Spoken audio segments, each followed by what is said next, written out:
Pessoal, então, para encerrarmos esse dia intenso em todos os sentidos, nós vamos, então, agora contar com a conferência A Formação de Professores em Cuba e Suas Problemáticas, com o professor doutor Diego Gonzalez Serra, da Universidade de Havana. Professor Diego é doutor em psicologia, foi professor no Departamento de Filosofia da Universidade de Havana e na Escola de Psicologia dessa mesma universidade. Ofereceu cursos de pós-graduação no Departamento de Psicologia da Academia de Ciências de Cuba, foi professor titular do Instituto Pedagógico Henrique José Varona, atuou como professor associado de psicologia na Universidade Municipal em Havana. Ele estava nos contando que foi uma experiência, um trabalho voltado a trabalhadores. Foi o primeiro presidente da Sociedade de Psicologia depois da Revolução e, por fim, atua e orienta trabalhos na Universidade de Havana também. Bem-vindo, professor Diego. Ele contou que ele adora dançar também. Por favor, professor. E a professora Sônia Shima, que é professora do nosso Departamento de Psicologia e do programa de pós-graduação também em Psicologia, vai acompanhar o professor Diego nessa mesa.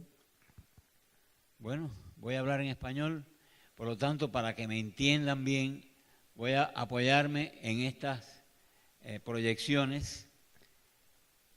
Nuestro tema es la formación de profesores en Cuba y sus problemáticas.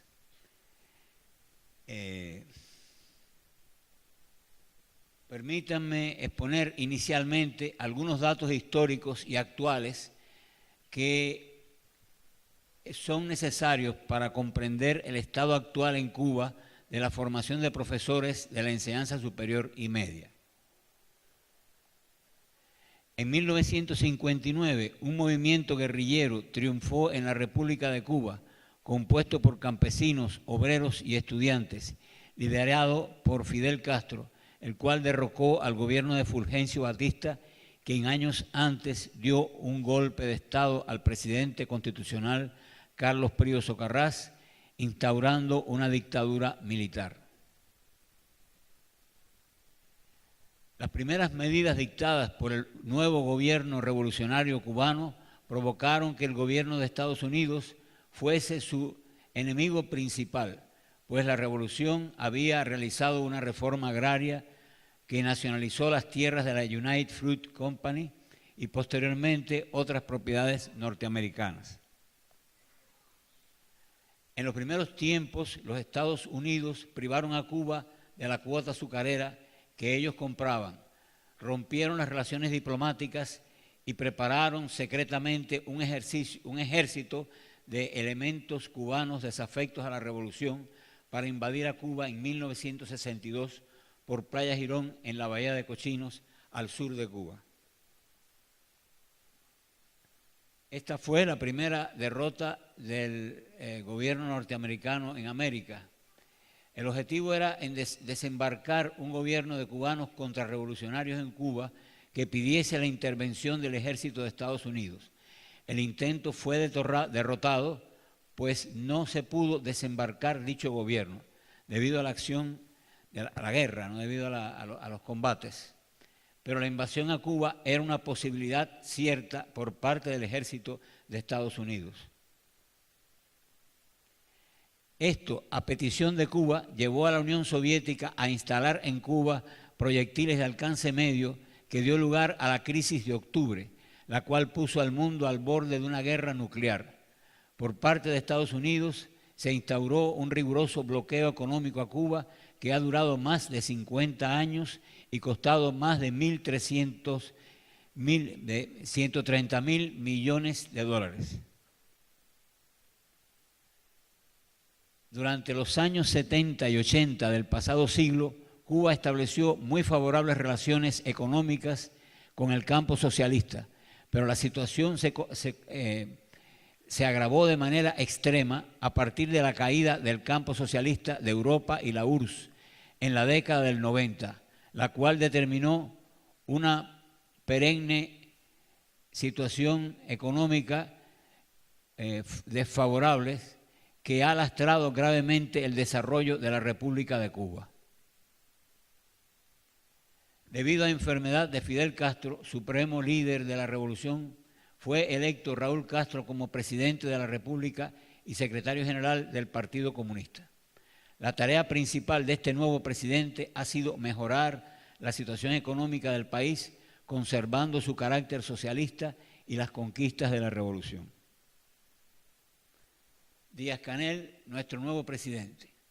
Recientemente, en elecciones de marzo y abril de este año, donde el pueblo cubano ha elegido a sus representantes en cada zona y estos, a su vez, los de niveles superiores y de la Asamblea Nacional, se eligió al nuevo presidente Miguel Díaz-Canel, hombre más joven de 57 años, que constituye la continuidad de la revolución sostenida por las nuevas generaciones.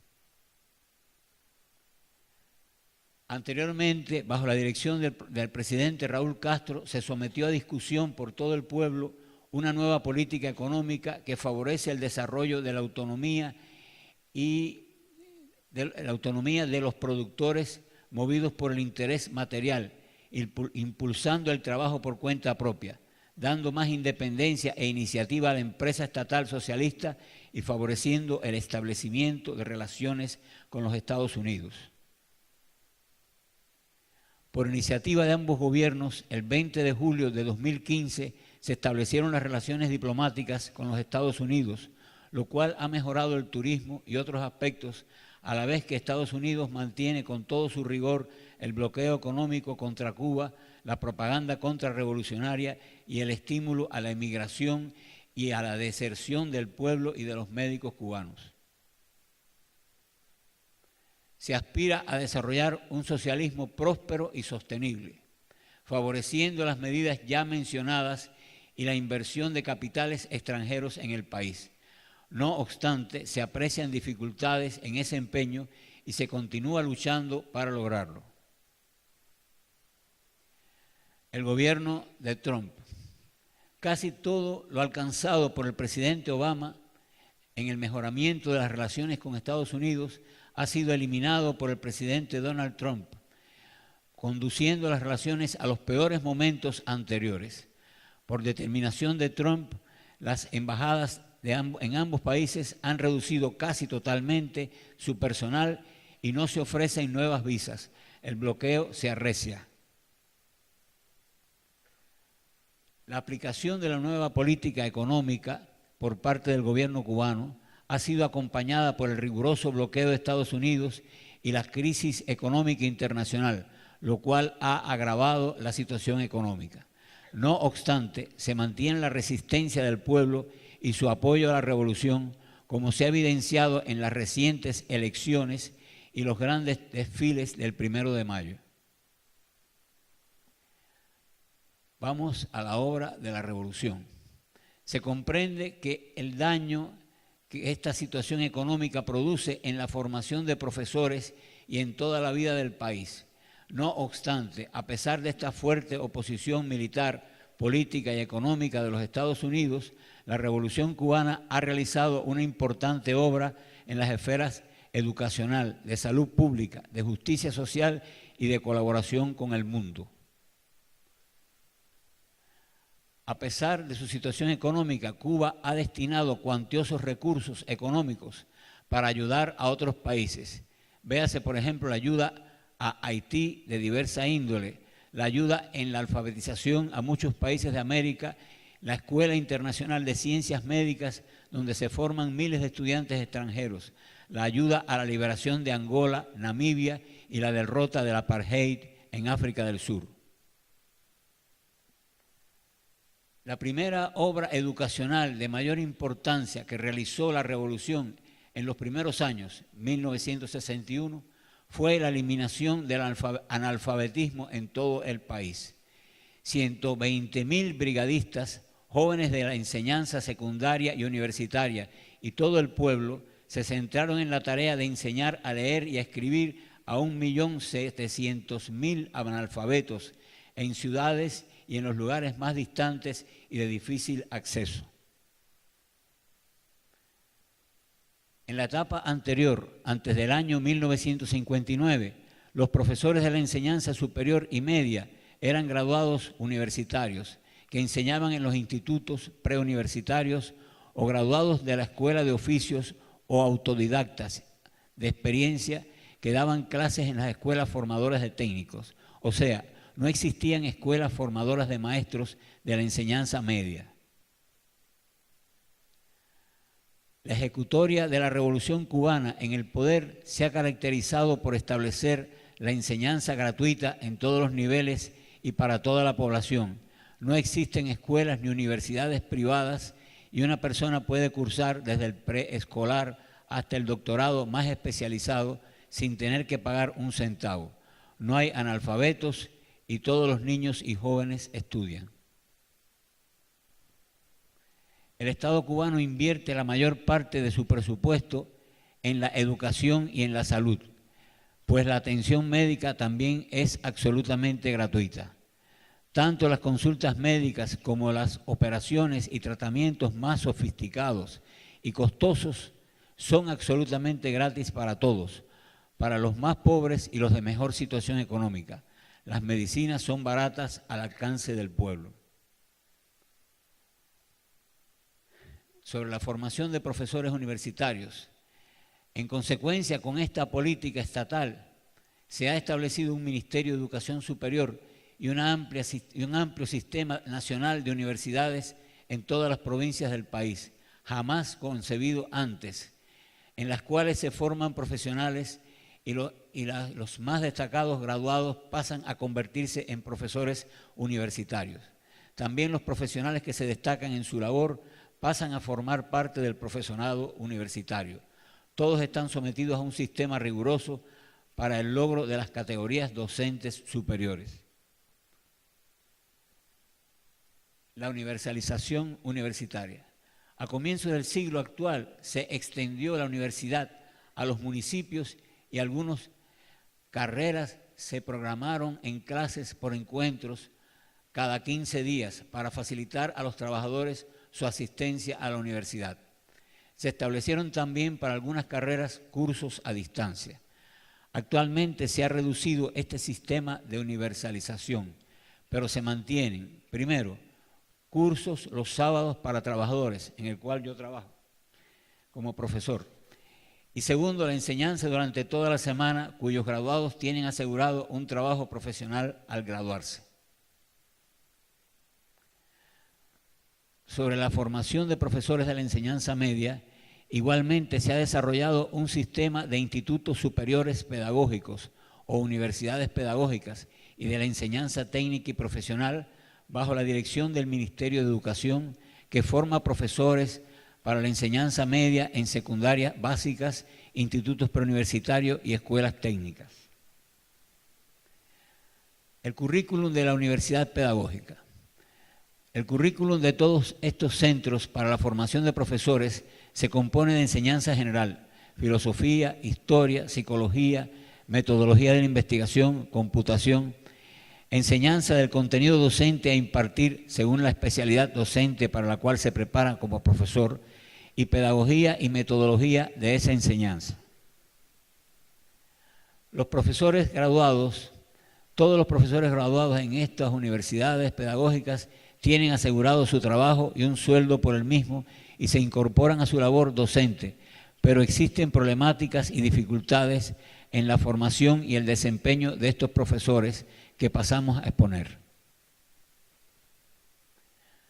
La problemática.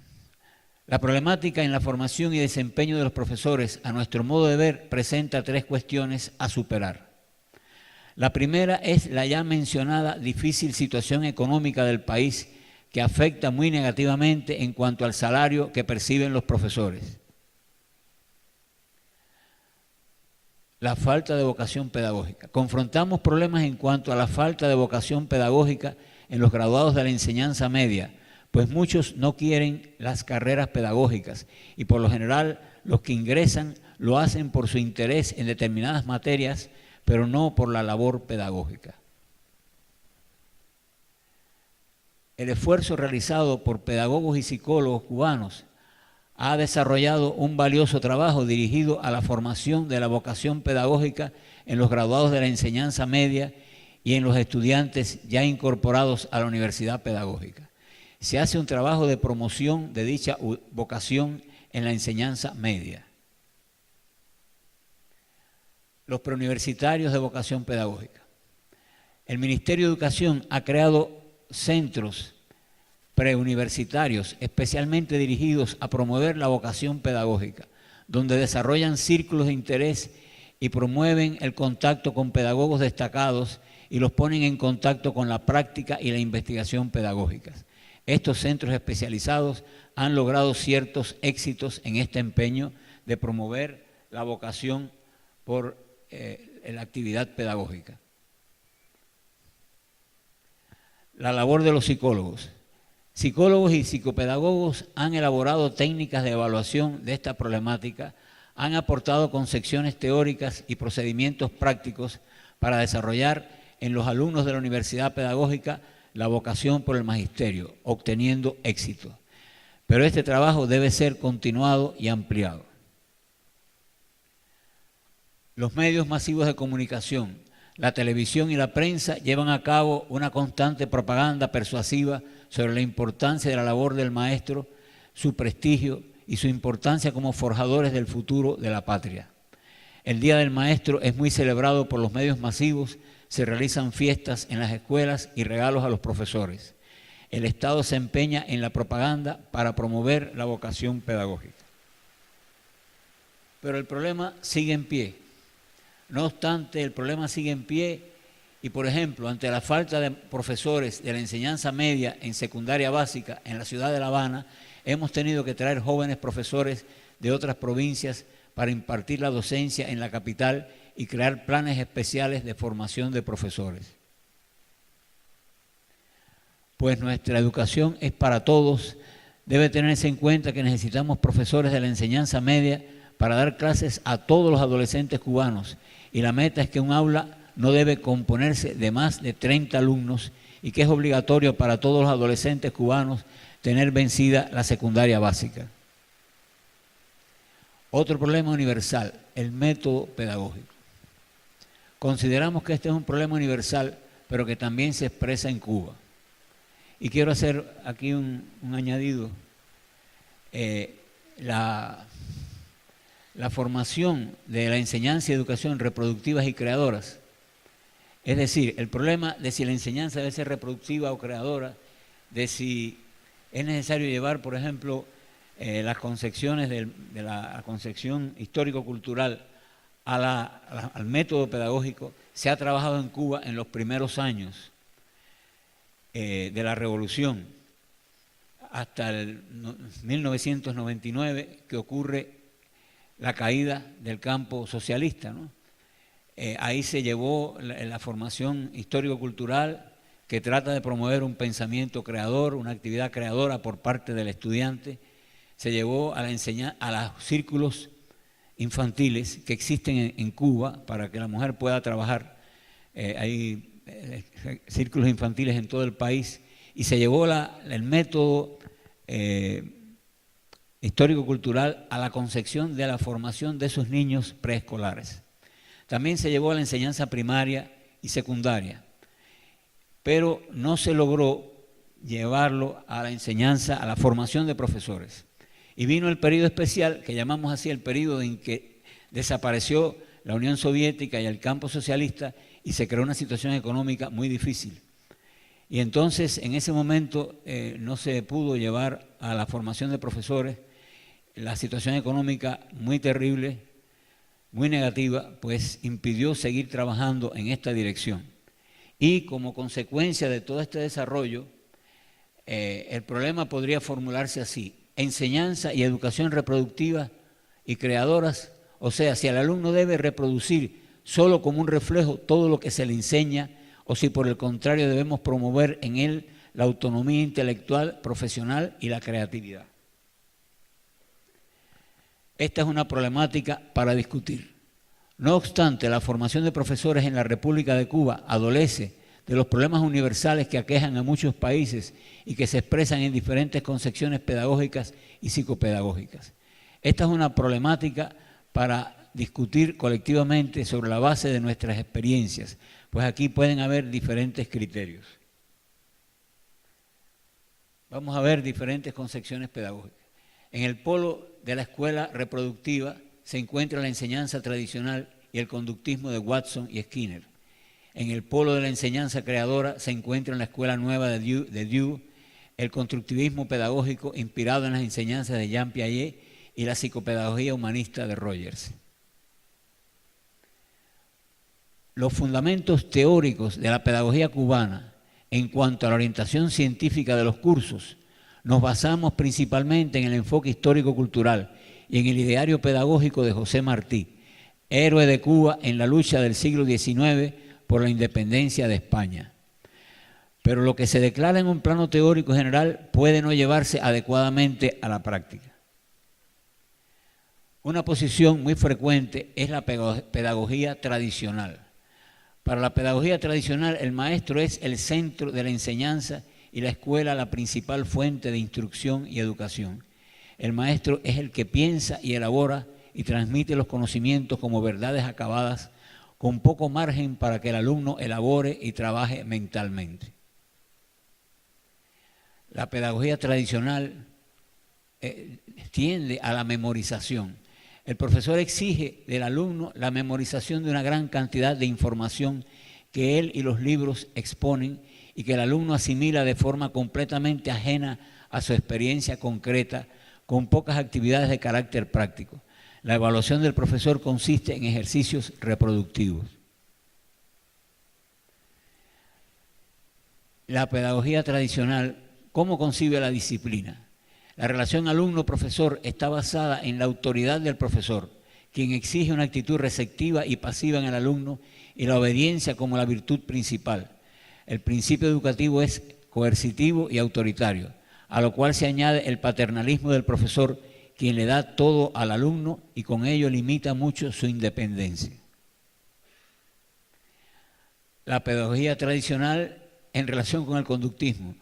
La pedagogía tradicional se mantiene en la actualidad de forma bastante generalizada en la escuela cubana y ha incorporado el modelo psicológico del conductismo en el siglo XX, que es la teoría psicológica que más ha influido sobre ella durante este siglo. Esta incorporación es inconsciente, es decir, su correspondencia con el modelo conductista es inconsciente, no se pretende eso, sino que simplemente opera la enseñanza tradicional y la enseñanza tradicional coincide con ese modelo conductista de enseñanza. Pero esto no es que ni se quiere eso, ¿no? Al contrario, lo que se quiere en el país es una pedagogía inspirada en la concepción histórico-cultural y en la enseñanza pedagógica de José Martí.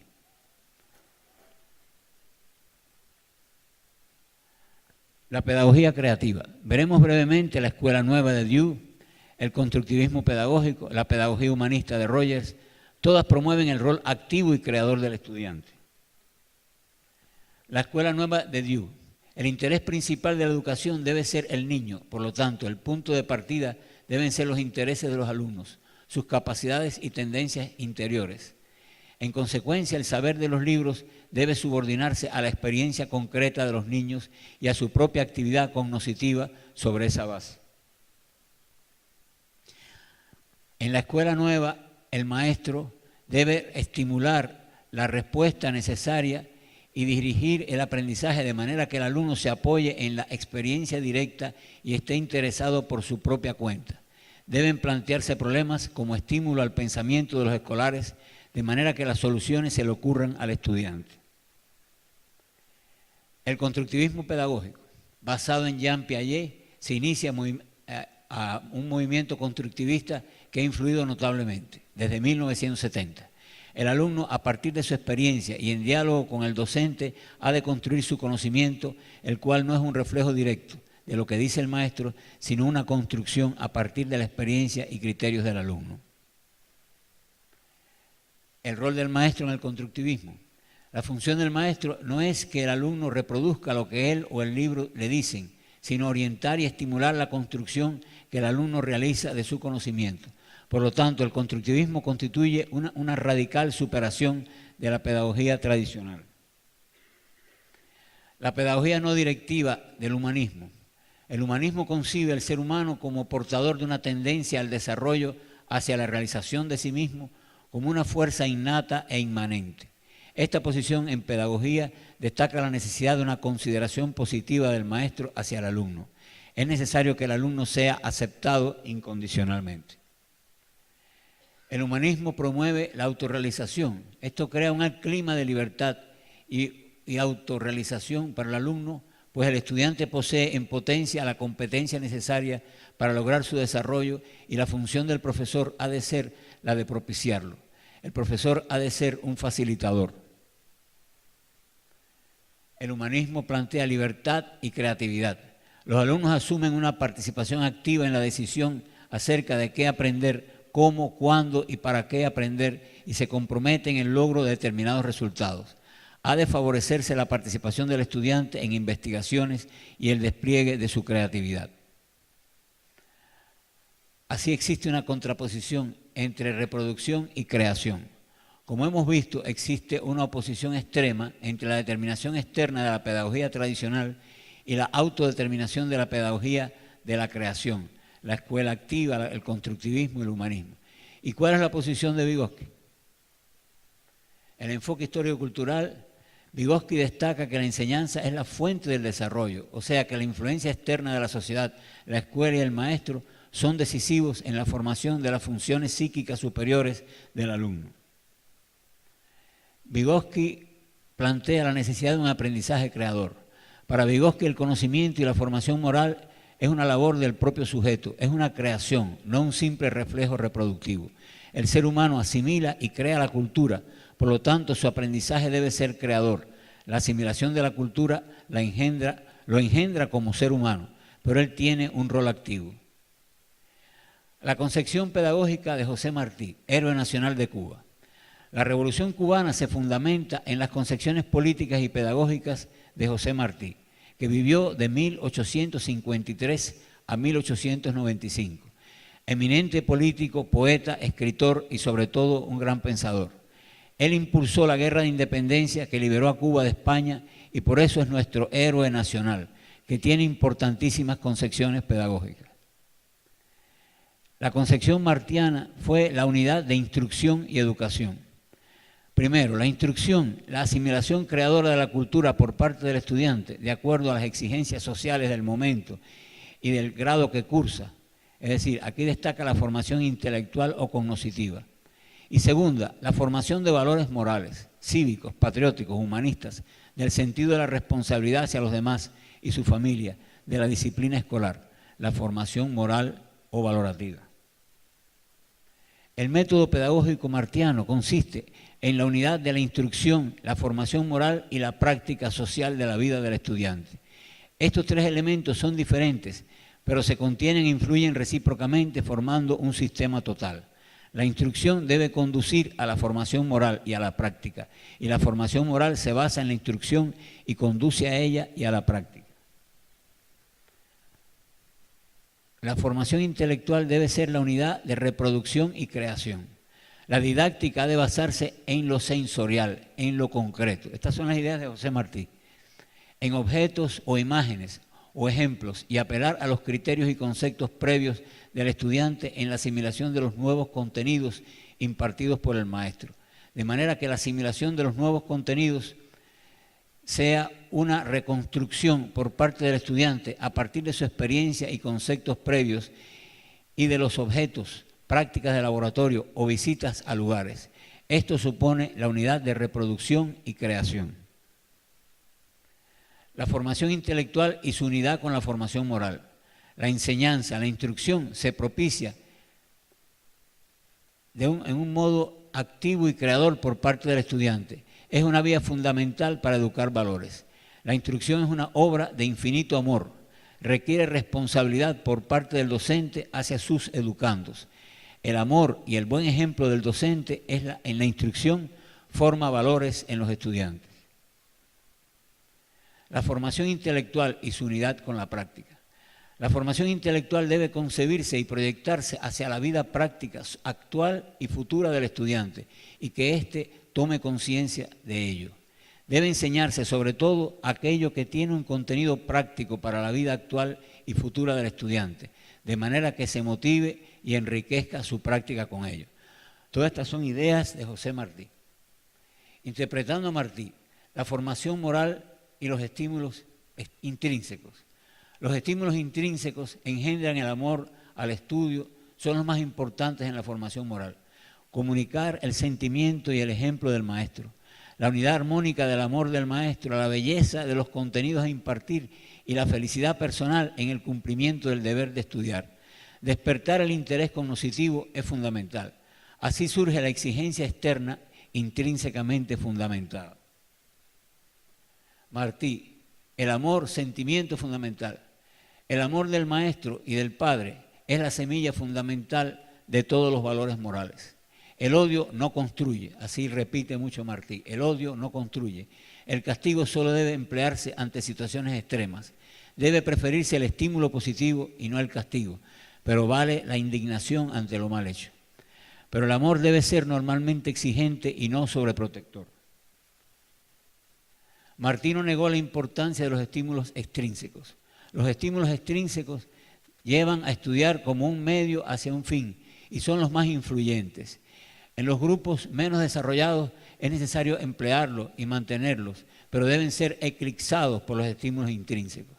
La calificación buena o mala es el principal estímulo extrínseco, pero también los premios y los castigos. La alabanza del profesor a los aportes positivos de los alumnos es importante. En los grupos más desarrollados, la autoevaluación puede ser lo mejor, pero en los grupos menos desarrollados, la evaluación externa, la nota, es importante. En este caso, las notas valen. Eclipsar los estímulos extrínsecos. Lo fundamental en la formación de valores, para que estos lleguen a ser auténticos, autónomos, es necesario predominar los estímulos intrínsecos, hacer predominar los estímulos intrínsecos. La actividad del estudiante, su disciplina, debe estar centrada en el interés por la materia, en la utilidad práctica, en su belleza y en el ejemplo y el afecto del maestro. Los estímulos extrínsecos deben pasar a un segundo lugar. La formación moral, la instrucción y la práctica. La formación moral ha de fundamentarse en el conocimiento de los valores y de su importancia para la vida, en la explicación del maestro. Es el valor moral de la ciencia natural, de la historia, de la cívica, del arte. Decía Martí que la moral está en los libros de ciencia. La formación moral en la escuela debe proyectarse sobre la vida práctica del estudiante, sus relaciones humanas y familiares. Martí, la educación es obra de la sociedad. El político, el dirigente debe ser honesto, debe dar el ejemplo. La política debe buscar el bien de la sociedad. El arte debe estar al servicio de la virtud. La filosofía y la religión deben educar que el sentido de la vida es hacer el bien. Para ser bueno hay que ser próspero, también lo dijo. Es decir, el factor económico como un importante aspecto en la bondad. La tarea de la educación cubana. Pensamos que la tarea de la educación cubana en la formación de profesores es superar la presencia de la pedagogía tradicional y seguir la orientación de Vygotsky y Martí. La situación económica y la masividad de la educación son factores negativos. Tenemos muchos ejemplos positivos en las aulas, pero debemos superarnos aún más. Conclusión. La formación de profesores en Cuba participa en una compleja situación nacional, donde el bloqueo de más de medio siglo, el subdesarrollo heredado y aún no superado y las continuas agresiones sumadas a la situación económica internacional adversa conducen a una grave situación económica. No obstante, la revolución ha logrado llevar la educación a los primeros planos de la vida de todos los cubanos. No existe analfabetismo. La secundaria básica es obligatoria para todos los jóvenes. La educación es totalmente gratuita desde el preescolar hasta el doctorado. Existe un gran sistema de centros pedagógicos. Pero existen problemáticas. En primer lugar, la situación económica que daña el salario de los profesores y las perspectivas futuras de los estudiantes. La falta de vocación pedagógica en algunos jóvenes y la necesidad de superar plenamente la enseñanza tradicional. El sueño revolucionario es convertir la moral y el bien en el principio de la vida que se expresa en todo, en la educación, en la salud del pueblo, en la ayuda a otros países y a los más necesitados, a pesar de los imposibles que plantea el mundo. La formación de profesores en Cuba encarna este sueño. Muchas gracias. Muchas gracias.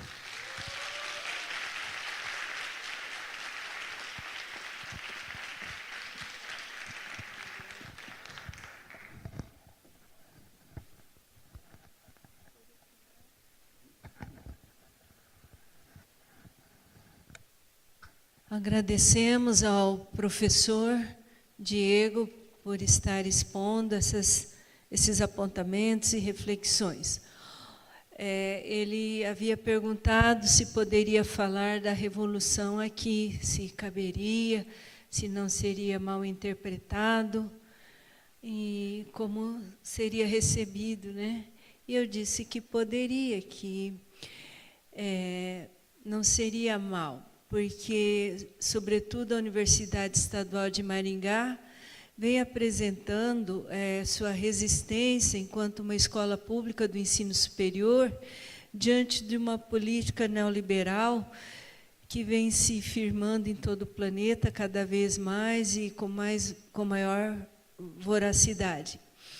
E disse para ele que no dia 29 de abril de 2015, os professores da Universidade Estadual de Maringá e de outras universidades estaduais do Paraná estavam em Curitiba para fazerem frente ao sequestro, né, da aposentadoria, para custear, ou por algum motivo, né, as contas do governo. E que, como os professores não puderam adentrar no prédio da Assembleia Legislativa para acompanhar a votação dessa retirada do nosso dinheiro, então foi chamado o BOP, foi chamado o Exército, foram chamados helicópteros, cães, e foram usadas estratégias de guerra. Então, não podemos dizer que, naquele momento, houve um confronto como a imprensa colocou no mundo inteiro, porque não tínhamos armas, a categoria de professores. Então, que ele poderia expor qual era a ideia, e dentro dessa conjuntura de ideia de sociedade, qual seria a ideia de formação de professores.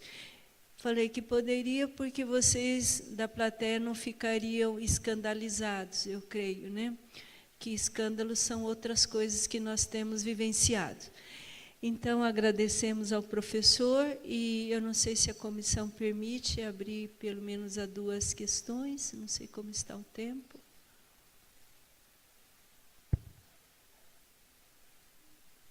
O que vocês acham? Pode abrir? A Zaira deixou abrir. Agora vamos ver, Zaira, se tem questão. Se não tiver, você apresenta. Alguém gostaria de expor algum comentário, alguma pergunta de esclarecimento? Sim. Alguém gostaria? Não, nadie levanta. Bueno.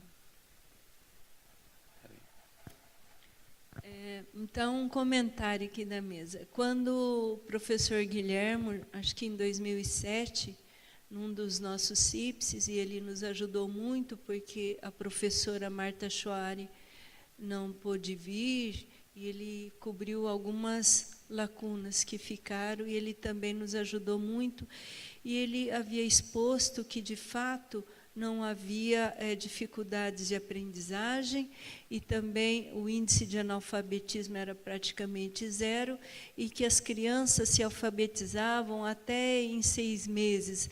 Essa era a lógica, nós ficamos meio incrédulos até. Passaram-se alguns anos, ele falou que as coisas estavam mudando. Falou para o grupo que já começaram a ter problemas, porque muitas influências começaram a chegar em Cuba no método de alfabetização, na filosofia da educação, nos princípios, inclusive influências do próprio Brasil. Então, não era mais daquela forma como ele havia dito nas primeiras intervenções aqui conosco, e estava mudando. E agora, nos últimos tempos, eles têm lamentado os velhos, a velha guarda, vamos dizer. No Brasil existe esse termo, a velha guarda da Portela, que são os antigos de uma escola de samba que tem alguns princípios. E eles estavam lamentando, então, o processo transitório de Cuba, abrindo para o capitalismo, né? E se tornou um lugar muito assediado pelos turistas, visite antes que acabe, e que, em consequência disso, a educação vem perdendo em qualidade e em alguns índices, né, que antes eram mais absolutos. Me compreende? Sim, em Cuba. Isso. Então, gostaria que pudesse comentar, nesse período de transição da forma comunista, agora para uma economia mais aberta, como o professor vê a qualidade da educação básica e superior, e também se os índices estão piorando. ¿Cómo el señor analiza? El problema más serio que tiene la revolución cubana es la situación económica. El bloqueo durante casi 60 años, que es lo que ha durado la revolución, o 59 años, y además la situación económica del país. Y entonces el nuevo gobierno de Raúl Castro se ha planteado superar esa situación económica. Esa es la tarea principal. Para ello, ya le dije, planteó el trabajo por cuenta propia, puesto que antes no existía ese trabajo. Y se le da a la industria socialista la posibilidad, es decir, a las grandes empresas socialistas, la posibilidad de trabajar un tiempo para el Estado, cumplir su plan de producción y después tener libertad para producir y mejorar el ingreso de todos sus integrantes, como un colectivo. Es decir, estimular el interés por mejorar económicamente, que quizás pueda verse como una forma no socialista o no comunista, un interés material egoísta, ¿no? de tener yo dinero. Sin embargo, eso también colabora en cuanto al desarrollo de la productividad. Por eso se ha hecho un cambio en la situación de dirección económica y se marcha en esa dirección.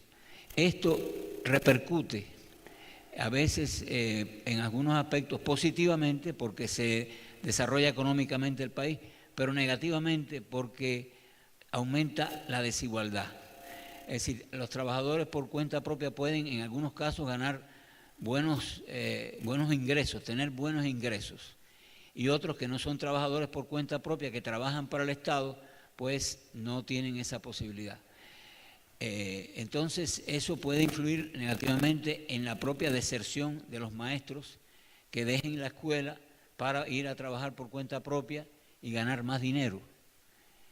Ese es un peligro, un factor que influye negativamente sobre la educación. Pero la tarea nuestra es superar la situación económica. Y una vía es esta, estimular el trabajo basado en el interés económico para que la gente se mueva a trabajar, a producir, y eso mejore la situación económica del país. Pero de todas maneras todo tiene su lado bueno y su lado malo. Y puede haber una influencia negativa en ese sentido respecto al magisterio que tiene, por ejemplo, los médicos viajan al extranjero, pero los maestros en menor grado, mucho menor grado. Eso también repercute sobre su salario, es decir, negativamente, y así toda esa nueva situación también crea problemas, pero no queda más remedio, entiendo yo, no se puede, hay que estimular el trabajo, hay que hacer que la gente trabaje, produzca y mejore en consecuencia la productividad del país. Es una tarea, todo proceso lleva dificultades, pero hay que enfrentarlas. Bueno. Muito bem. Então,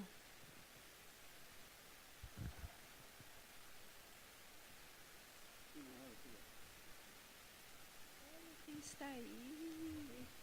Nossa, que melhor. Ai, que bom te ver.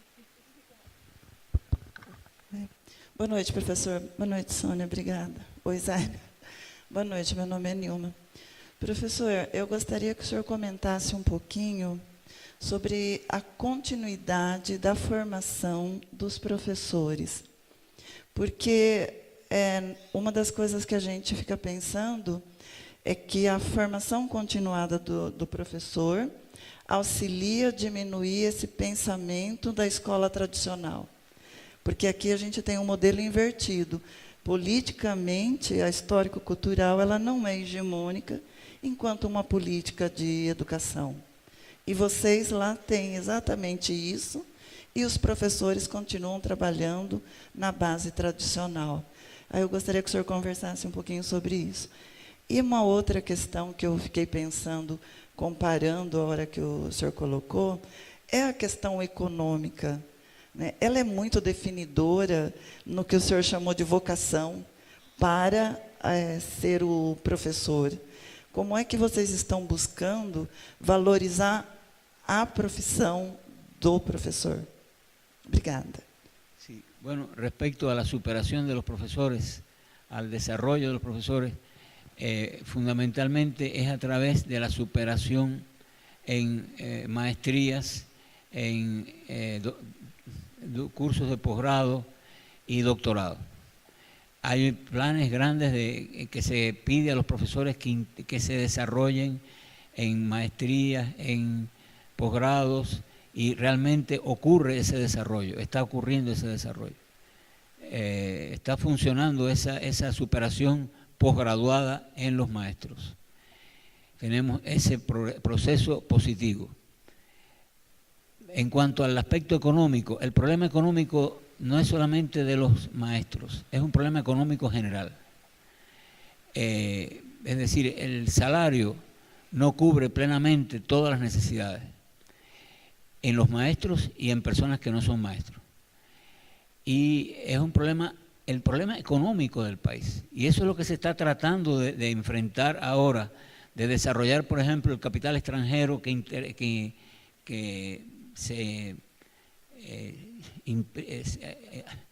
sea útil al desarrollo económico, es decir, la inversión extranjera siempre controlada, siempre evitando un control económico por parte del extranjero, pero sí que haya una inversión extranjera que le dé un desarrollo económico al país. Se está trabajando mucho en eso y algo se logra, pero todavía no hay realmente superación del problema. Es la superación económica del país lo que puede resolver el problema de los maestros, que son miles, que son una cantidad enorme, atendiendo a toda la población de Cuba, a todos los estudiantes de todos los niveles y de los círculos infantiles, es decir, los lugares de los niños de preescolar.